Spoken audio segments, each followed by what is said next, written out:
네, 오늘의 정치권 이슈 살펴보겠습니다. 민병두 전 의원, 신성범 전 의원 두 분 모셨습니다. 안녕하세요. 네, 안녕하세요. 반갑습니다. 국회가 그야말로 코로나 비상입니다. 지난 3주간 3번이나 본청이 폐쇄됐습니다. 어제는 국회를 출입하는 취재기자가 또 확진 판정을 받아갖고 민주당 주요 당직자들이 다시 또 자택대기라는 상황이 벌어졌고요. 오후에는 다행스럽게도 일단은 다시 문을 열고 주호영 원내대표 교섭단체 대표 연설도 조금 늦어졌지만 하게 됐는데 이 코로나 비상 국면에 국회 자유스럽지가 않습니다. 앞으로 이게 뭐 4차례, 5차례, 6번 반복될 수 있는 상황이기 때문에 좀 근본적인 대책이 필요한 시점 아닌가라는 생각이 드는데요. 예, 맞습니다. 국회는 일종의 화약고라고 생각하시면 됩니다. 제가 사스 때, 메르스 때도 늘 걱정했던 것이 만약에 여기에 그 감염자가 한 네. 2~3명만 있다고 한다면 그 다음 날 그 본회의장에서 악수했던 사람들이 다 자기 지역구로 가지 않겠습니까? 예. 전국에 225개 시군구를 갖다 대표하고 있는데 네. 바로 그 다음날 전국으로 확산되는 것이죠. 또 얼마나 사람들하고 접촉량이 많습니까? 과거 같았으면 사회적 거리두기가 없었던 시대에는 약수터에서 또 동네 운동장에서 늘 사람들을 접촉하곤 합니다. 그래서 어떻게 보면 국회가 이제 화약고라는 생각을 갖고 또 어떤 때는 이것이 의도적인 어떤 테러의 대상이 될 수도 있겠다 하는 생각을 갖고 예.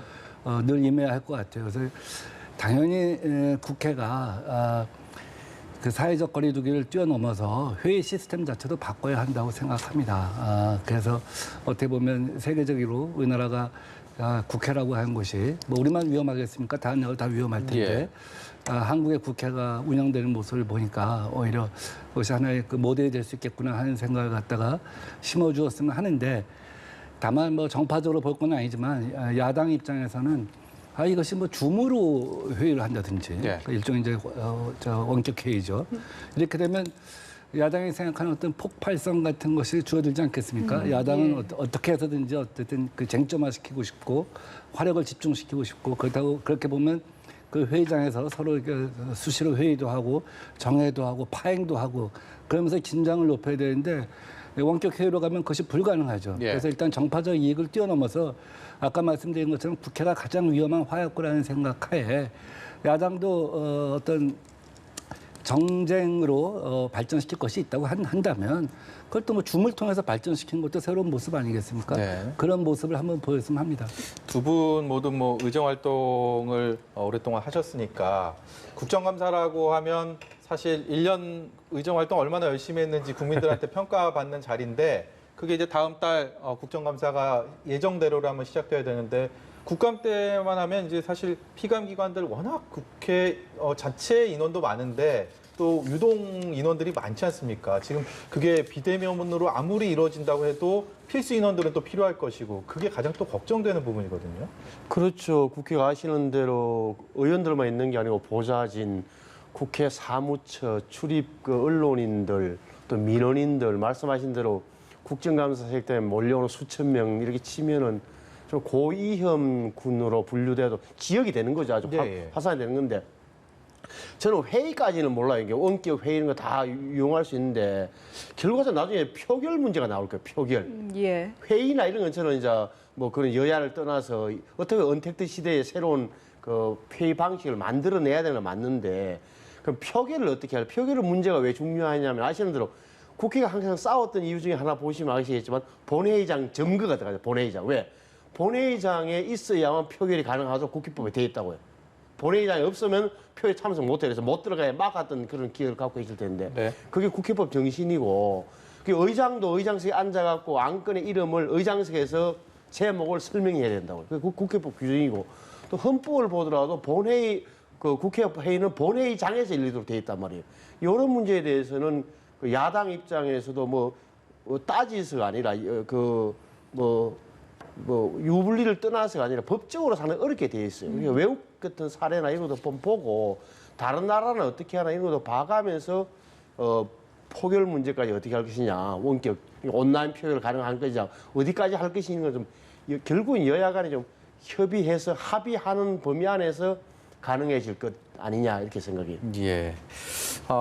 저희가 뭐 예열은 이 정도로 하고요. 오늘 국회에서 가장 뜨거웠던 이슈들 좀 본격적으로 다뤄보려고 하는데 오늘 주호영 국민의힘 원내대표가 국회에서 교섭단체 대표 연설을 했는데 추미애 법무장관 아들 의혹과 관련해서 공세 수위를 높였습니다. 반면에 민주당에서는 의혹을 확산되는 부분에 차단하는데 총력을 다하고 있는데요. 양측의 목소리를 듣고 오시겠습니다. 법무장관이 이제 결백을 입증하고 왜 소설 같은 이야기를 하지 않으셨습니까? 이게 소설이 정말 잘못된 사실에 근거하지 않은 것이라고 한다면은 장관 스스로가 빨리 특임 검사를 청해서 이렇게 해야겠죠. 이를 막거나 이게 어떤 방해를 하거나 이럴 경우에는 이제 국회가 나서서 특별검사에 대한 수사를 할 수밖에 없습니다. 이 조사가 이루어지고 있기 때문에 네. 사실관계가 파악이 되면 네. 책임질 부분은 책임지겠다고 했으니 네. 이 수사 결과에 따라서 추장관이 책임지면 되는 일이라고 저는 보여지고요. 네. 그리고 이제 검찰이 수사에 집중할 수 있게 해주는 것이 도리이다. 저는 이제 특임 검사나 특검 요청하는 것은 네. 지금 검찰 수사 능력을 좀 우롱하고 있는 것 아니냐 이런 생각이 들고. 네, 자고 나면 이 의혹이 일파만파로 확산되고 좀처럼 이렇게 사그러들 기미가 안 보입니다. 야권에서는 화력을 연일 높여가고 있고 여권에서는 방어막을 치고는 있는데 그게 아직까지는 효율적으로 이렇게 발휘되고 있지는 않은 효과를 보이고 있지는 않은 상황인 것 같은데요. 일단은 현재 이 상황들 특히 또 특임 검사 같은 부분은 실질적으로 별 효용이 없다라는 부분에 여야도 다 인식이 있을 텐데 이런 것이 쟁점화되고 있는 상황들에 대해서 어떻게 진단하고 계신지 여쭤보겠습니다. 예, 우선 추미애 장관 아들 관련해서는 사실 뭐 기본적으로 야당이 제기한 의혹들이 하나씩 다 뭐 사실은 해명되었다고 저는 생각을 합니다. 애초에 탈영을 했는데 그것을 병가로 처리했다 하는 8년 전의 의혹 제기는 이제 근거가 없는 것으로 밝혀졌고요. 다음 두 번째는 병가를 갖다가 특별히 더 연장한 것이 아니냐 하는 얘기를 갖다가 제기했는데 연가를 썼다는 것이 확인되었고요. 또 병가 자체에 대해서도 우리 그 의료 기록이 다 있는 것이고요. 보좌관을 통해서 압력을 가했다고 한다면 그 병가가 연장됐어야 하는데 병가를 연장하지 않고 정상적으로 이제 휴가를 쓴 것이죠. 이렇게 보면은 야당이 제기하고 있는 의혹 자체가 어떤 결정적인 근거가 있지는 않다고 생각해요. 특히 야당이 그 강요죄하고 직권남용죄로 고발을 했는데 이 죄목은 감독권이 있는 자가 그 하급 기관에 대해서 권력을 행사했을 때 직권남용이라고 하는 겁니다. 그러니까 이것은 당시에 그 여당 대표로서 국회의원으로서 감독권이 있는 자가 아니기 때문에 이 죄목도 해당이 되지 않는 것이죠. 다만 보좌관의 개인적인 일탈로 부정청탁을 한 것이냐 하는 것에 대해서는 깨끗하게 성명을 하면 된다고 생각합니다. 예. 이런 과정에서 야당이 계속해서 법적인 근거가 없는 이제 특임검사를 갖다 제기하는 것이죠.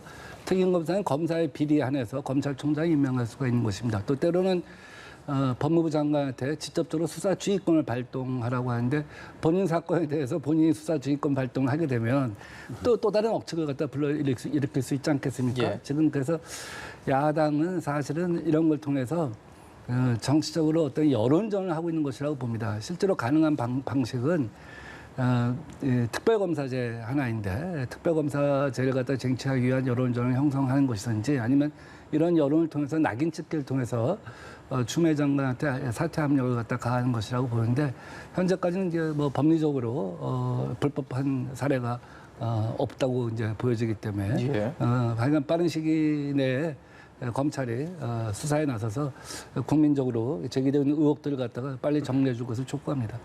민 의원께서는 지금 야당이 제기한 의혹들이 별다른 근거가 없다고 보시는 것 같고요. 그럼에도 불구하고 김종인 위원장은 공개적으로 사퇴하라라고 처음으로 요구를 한 상황이거든요. 좀 어떻게 보고 계십니까? 이 문제의 본질은 뭐 공정성의 문제예요. 그러니까 뭐 어떻게 보면은 다시 말하면 몸이 어제 다리가 아파서 열흘 처음에 병가 휴게 갔다가 2차로도 9일 하고 또 나머지 이제 한 번 더 병가를 내려고 했는데 안 된다니까 개인 휴가를 썼다는 거 아닙니까? 토탈 23일.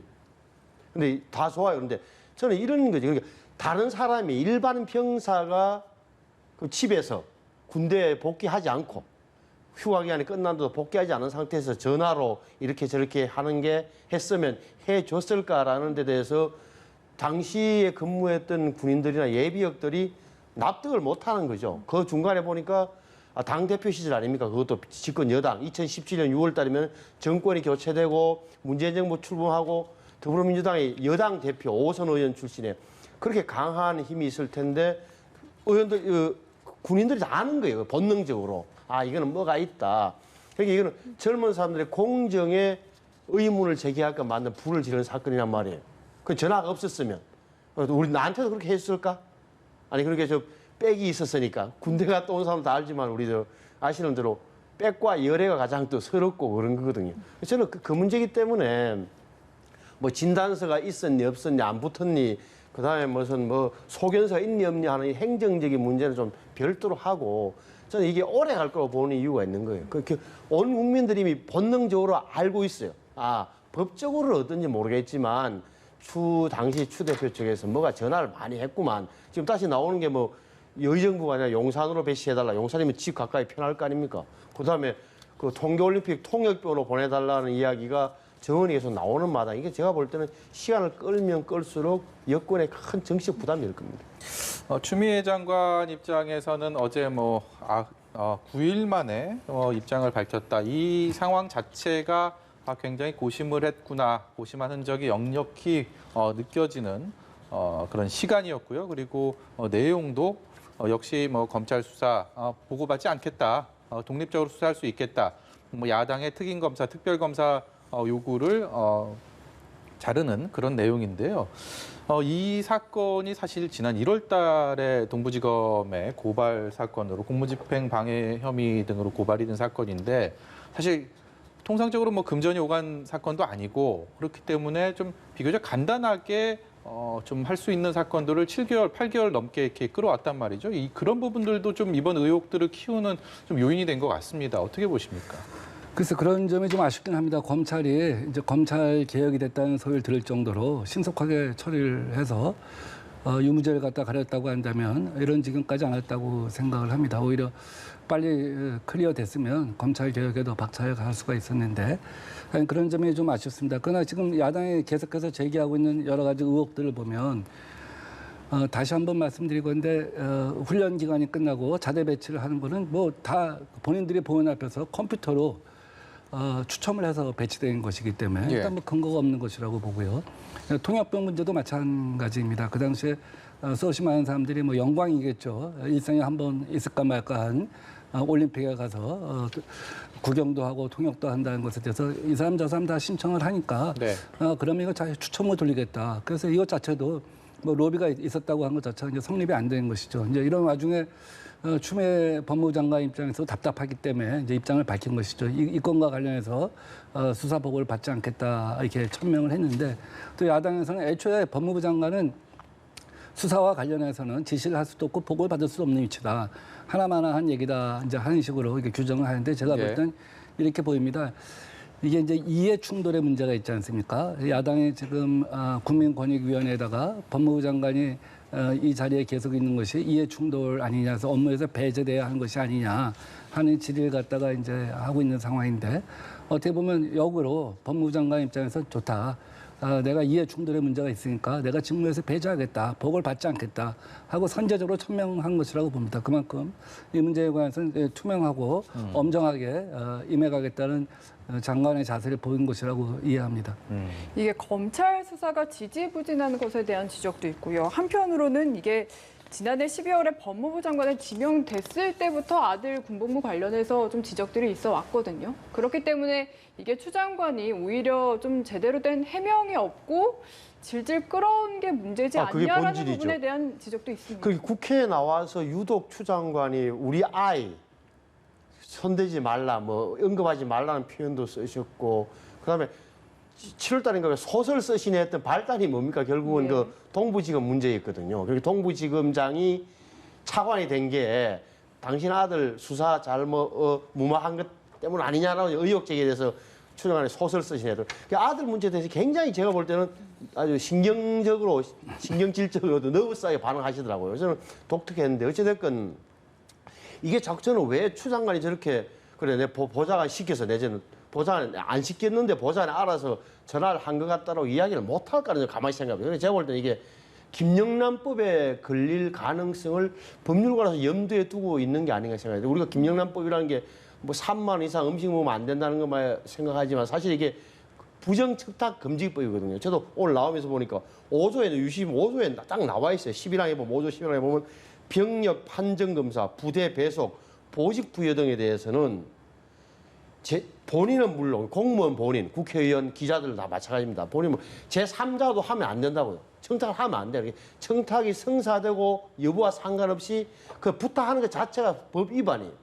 저는 이런 점까지 좀 감안해서 추 장관이 굉장히 부정청탁 금지법 위반 소지를 아시고서 말씀을 안 하시는 건 의심할 정도예요. 저는 부정청탁 금지법에 이거는 분명하게 위반될 소지가 있다. 다시 말하면 보좌관이 전화를 했거나 추 장관의 지시에 여부 상관없이 그리고 국방부 연락단을 통해서 알아봤거나 국방부 연락단에 나와 있잖아요. 국회에. 국방부에서 나와 있거든요. 대령을 단장으로 하는. 이런 데서 여러 가지로 편의를 봐달라 내지는 뭐 알아봐달라는 청탁이 여러 차례 있었다면 이것은 법률적으로 문제가 소지가 있다는 것을 추 장관 본인이 알고 있는 건 아니냐는 의심을 하죠. 저는. 예. 이 역지사지로 생각하면 사실 야당 입장에서는 이런 의혹들이 불거졌을 때 여당의 공세를 취하는 것은 그동안에 봐왔던 익숙한 그런 모습들인데 그렇다면 여권에서는 좀 현명하게 슬기롭게 대응을 하고 있느냐를 좀 짚어보고 싶은데요. 지금 추미애 장관 같은 경우는 검찰개혁 그리고 공수처 설치 이게 다 여권의 핵심 사안들인데 거기에 굉장히 중심에 있는 인물 아닙니까? 그 상황에서 지금 뭐 추 장관도 그렇고 여권의 대응들, 각종 그 공세에 대한 어떤 방어막 형성 이런 것들이 좀 효과적으로 되고 있다 이렇게 보고 계시는지도 궁금하거든요. 지난번에 조국 법무부 장관 당시에 그 당시에 정부 여당의 입장은 이제 검찰 개혁을 방해하려고 하는 공세라고 이해를 했던 것이죠. 그렇지만 어쨌든 조국 법무부 장관이 수사 대상에 오르니까 가능하면 빠른 시기에 검찰 개혁안을 발표를 하고 완성을 하고 그걸 명분 삼아 이제 진퇴를 결정하는 그런 수순을 밟았죠. 근데 지금 같은 경우는 추미애 장관이 어떤 그 직접적으로 위법한 사항이 있다라고 한 것 자체가 확인된 것이 없단 말이죠. 근데 단순히 의혹 제기만으로 진퇴를 결정하는 사례가 다 남긴다고 하는 것은 온당치 않고요. 네. 정부를 운영하는 데 있어서도 그런 방식은 맞다고 생각하지는 않습니다. 그래서 일단은 지금까지 야당이 제기했던 그 여러 가지 의혹에 대해서 우리가 이제 하나씩 그 실체를 규명해 나가는 것이죠. 어떤 부분은 그 카투사의 운영 규칙하고 또 물론 카투사 운영 규칙도 우리나라 대한민국 육군의 운영 규칙하고 거의 복속된다고 하지만 실제로 약간 군대 문화가 다른 지점도 있거든요. 그냥 뭐 카투사 같은 경우는 2인 1실했습니다. 샤워실도 있어요. 또 외박 외출이 자유롭고 또 뭐 미국식 어떤 군사 문화 같은 것이 있기 때문에 그 병가 같은 경우도 상대적으로 좀 자유로울 수 있는 그런 지점들이 있다고 생각합니다. 그래서 지금 중요한 거는 야당이 제기하는 의혹들에 대해서 하나하나 실체적 진실이 무엇인지 이 부분을 갖다가 우리가 접근하고 확인하고 검찰이 빠른 시기에 이것을 갖다가 그 수사를 통해서 진실을 갖다 규명하는 것, 이것을 갖다가 촉구하는 것, 이것이 뭐 여당이 할 수 있는 길이라고 봅니다. 주제 넘겨서요. 잠시 어제로 시계를 돌려보겠습니다. 민주당 이낙연 대표가 취임 후 첫 교섭단체 대표 연설에 나섰는데요. 다양한 시도가 참 돋보였던 연설이 아닐까 싶은데 반면에 너무 많은 걸 담으려고 해서 좀 하나의 메시지가 없지 않았냐라는 지적도 있었습니다. 두 분의 평가가 어떨지 궁금한데 어느 분께 먼저 들어볼까요? 먼저 들어볼까요? 우리 야당 쪽에서 평가를 해달라. 저는 들으면서 굉장히 그러니까 어떻게 보면 이낙연 대표의 이미지, 온건 합리, 안정 이 분위기를 최대한 본인의 특장을 잘 살린 거다라고 평가를 하고 싶어요. 굉장히 좀 저는 이게 대선 후보 출마선은 비슷하다는 느낌을 받은 게 여러 개 뭐 나라가 나아가야 될 방향, 그다음에 과제 이런 거 말씀을 많이 하시더라고요. 그러니까 그다음에 또한 그러니까 윈윈이 나갔대. 여야 국민이 함께 이기는 이런 말씀하셨고, 그다음에 국난 극복을 위해서는 정치가 힘을 합해야 된다 이런 말씀은 굉장히 올바른 거, 또 협치를 강조한 거잖아요. 국난을 극복하기 위해서는 통합해야 되고 이런 거 협치를 역설하는 이런 부분이 좀 눈에 들어왔고 굉장히 좀 그 야당이 뭐 입장에서도 거기 평가해 줄 만한 대목이 많았다. 그래서 어떻게 보면 대선 출마 선언문 같은 인상을 받았다라고 평가했습니다. 이낙연 대표는 사실 총리 시절에도 대정부 질문에 각종 좀 질문들을 야당의 그런 질문들에도 좀 특유의 그런 화법을 통해서 잘 이겨나갔던 그런 것들을 많이 경험하고 들었기 때문에 어제도 좀 그 연장선상에서 좀 저는 그렇게 좀 느낌을 받았거든요. 어떻게 보셨습니까?